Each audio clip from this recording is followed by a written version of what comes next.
लक्षद्वीप का दौरा करने के लिए एलडीएफ अरकान पार्लिमान की दाखिली की दरख्वास्त मुस्तरद कर दी गई है। ई करीम बनोई एएम आरिफ समेत करीब 10 अरकान पार्लिमान ने लक्षद्वीप में दाखिले की इजाजत मांगी थी। ख्याल है कि इससे कबल कांग्रेस के अरकान पार्लिमान की ऐसी ही दरख्वास्त लक्षद्वीप इंतजामिया की जानिब से रद्द की जा चुकी है। दरख्वास्त रद्द करते हुए इंतजामिया ने कहा था कि मुजवजा दौरा बेचैनी का सबब बन सकता है। केरल से हमारे नुमाइंदे मनु भारत हमारे साथ जुड़ चुके हैं। आपसे ये जानना चाहेंगे कि दौरा किस वजह से जो है रद्द किया गया है एलडीएफ अरकान पार्लिमान का।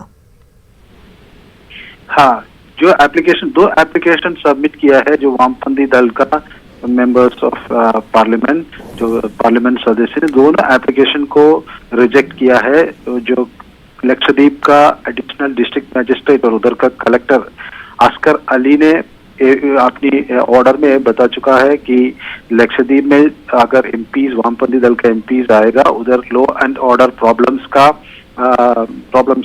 हो जाएगा, इसलिए उसको रोकने के लिए ऑर्डर दिया है। और इन्होंने भी जो एप्लीकेशन के रिप्लाई में ये भी बता चुका है कि जो एप्लीकेशन फीस नहीं रेमिट किया है और चालान जो फीस रेमिट करके उसका चालान वगैरह नहीं रेमिट किया है। और उसके बाद अगर हम लक्षद्वीप जाने के लिए हमें जाना है तो उधर का 2 स्पॉन्सर्स का अंडरटेकिंग चाहिए।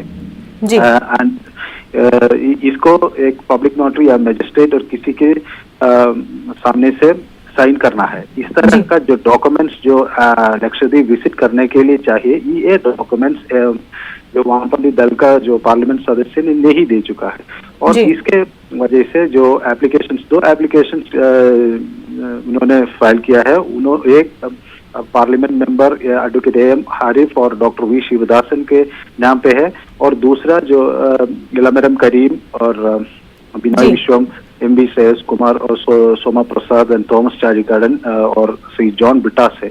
इनके नाम पर 2 एप्लीकेशन दिया है। वो एक किया है 2 तारीख को, जून 2 तारीख को, और एक दिया है 28 ऑफ मई। ये 2 एप्लीकेशन रिजेक्ट करने का वो डिसीजन हो चुका है। सो इसका लक्षद्वीप जाने के लिए जो अभी चांस नहीं है। जी बिल्कुल। मनु, बेहद शुक्रिया आपका।